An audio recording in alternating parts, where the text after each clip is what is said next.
İndi Əli qızı Zeynəbi götürüblər Yezidin sarayına. Sən də görüb Kərbəla, qalxır başlayır xutbə oxumağa.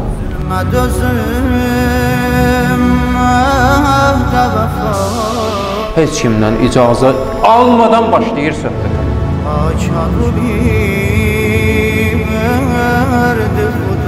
Yezidi orada rüsva edir.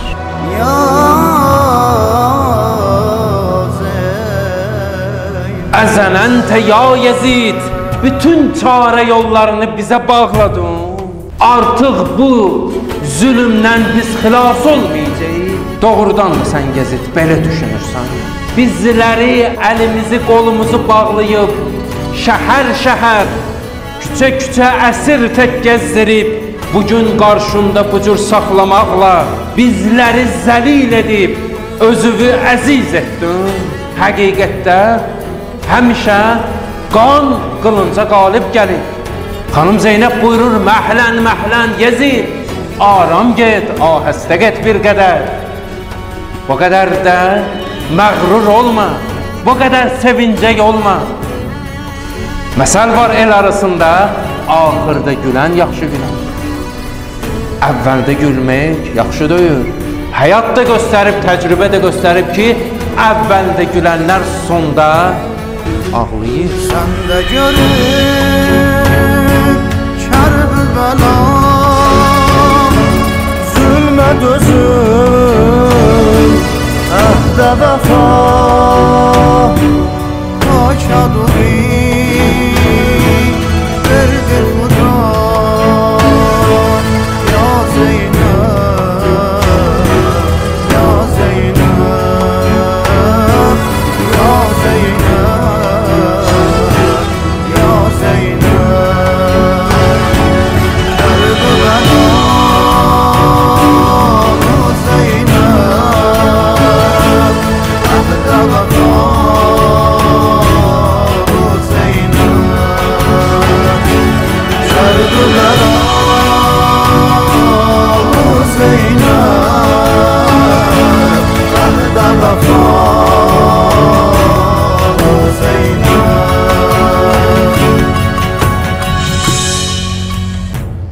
Yezidi təhqir edir.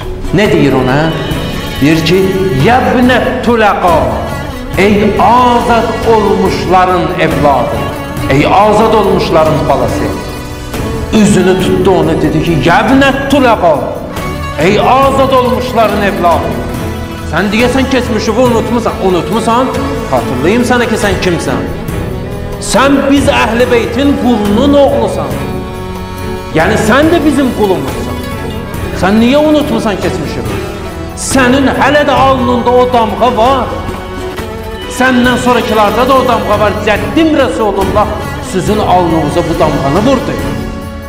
Elə bir şəxsiyyətin, elə bir qadının evladısan ki, nəvəsisən ki, bizim paklarımızın, pak insanların cigərini uddu, qan və ətini daddı. İşarə edir nəyə? Hindəyə. Yezidin nənəsi Hindəyə. Onun ağzında hələ də nəcib insanların qanı var. Mən o nənədən törənən bu nəvədən mən rəhm mərhəmət göstərməkəm. Və keyfə la təqud zalik. Vurur, axı sən necə də bu cür deməyəsən bir halda ki, sən Muhammed Ali Muhammedin ən gözəl bir cavanını Hüseyin ibn Əliyini şəhid etdin. Sən özünlə, səni bu hakimiyyətə götürənlər də biləcək ki, nə cür şərəfsiz bir insanı himayət edibdirər.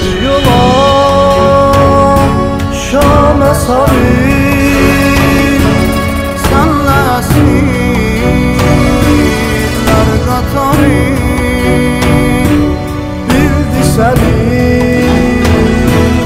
iftixarı.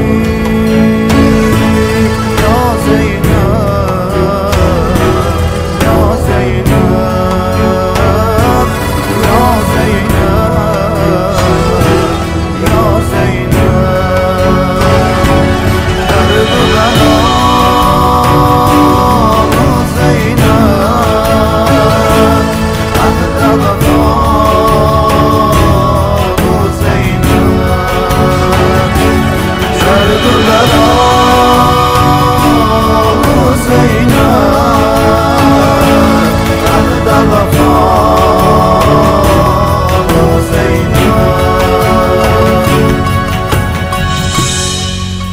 Sonra gəlib xanım Zeynəb bu mətləbə çatır. Buyurur Allahümmə, Xudaya, biz əhl-i beytin haqqını düşmənlərimizdən al. Xudaya, bizlərə zülm edənlərdən sən özün intiqamımızı al. Xudaya, bizim qanımızı tökənlərə və bizim əzizlərimizi öldürənlərdən sən özün qisas alıb qəzəbivi onlara halal elə. Bu halda Allah özü sənin əməllərinə hakimlik edəcək. Peyğəmbər səndən şikayətçi olacaq. Cəbrail də Peyğəmbərin müdafiəçisi olacaq. Səninlə danışmağa həyatın gedişatı məni məcbur etdi. Yoxsa mən layiq görmürəm ki, mən Əli qızı Zeynəb sənin kimi şərəfsizlə danışım. Amma neyniyim ki, həyat məni buna məcbur edir. Həyatdan giləygüzar edir xanım Zeynəb. Ki, həyat məni gör nə qədər alçaqdır ki, Əli qızı Zeynəb Hindənin nəvəsi ilə üz-üzə danışır. Mən səni o zahiri məqamında qarşında dayanıb səninlə söhbət etməkdən qat-qat səni alçaq görürəm və səni durmadan məzəmmət edib danlayıram. Necə də səni məzəmmət edib danlamayım? Bir halda ki, gözlər dostların itkisindən yaşlı dolub və əzizlərin ayrılığında qəlblər od tutub yanır. Mən bununla görə danışıram səninlə. Yəni, sən bizim sonumuza çıxa bilməyəcəksən. Elə bilirsən ki, o 15-20 nəfəri öldürməklə biz əhl-i beyt bitdi. Allah bizim nəslimizə bir bərəkət verir. Allah bizə vədə verir ki, Peyğəmbərimizə ki, Yezidə deyir ki, bizə Allah Kövsər verdi. Mən görürəm ki, sən çox az bir müddət yaşayacaqsan. Allahu Ekber. 3 il Yezid hakimiyyətdə oldu da. Sən əlinin zinətisən, Fatimənin nisbətisən, şiyələrin qeyrətisən.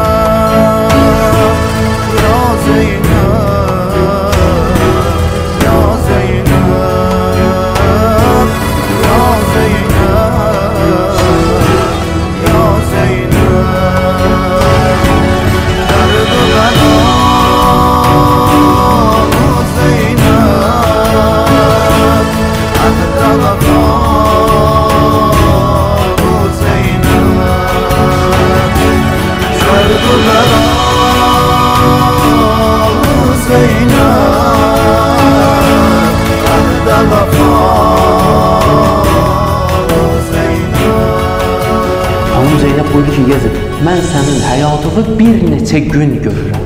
Bir neçə gün sən həyatda olacaqsan. Bədbəxt inanmırdım. Gün gələcək, Allahın nida edəni çağıracaq ki, Allahın lənəti olsun zalimlara. Bizə sonda əvvəlimizə səadətlə başladı. Sonumuzda da bizə şəhadət nəsib etdi. Əyilmir Əli qızı, fəxr eləyir qardaşının şəhadəti ilə. Fəxr eləyir.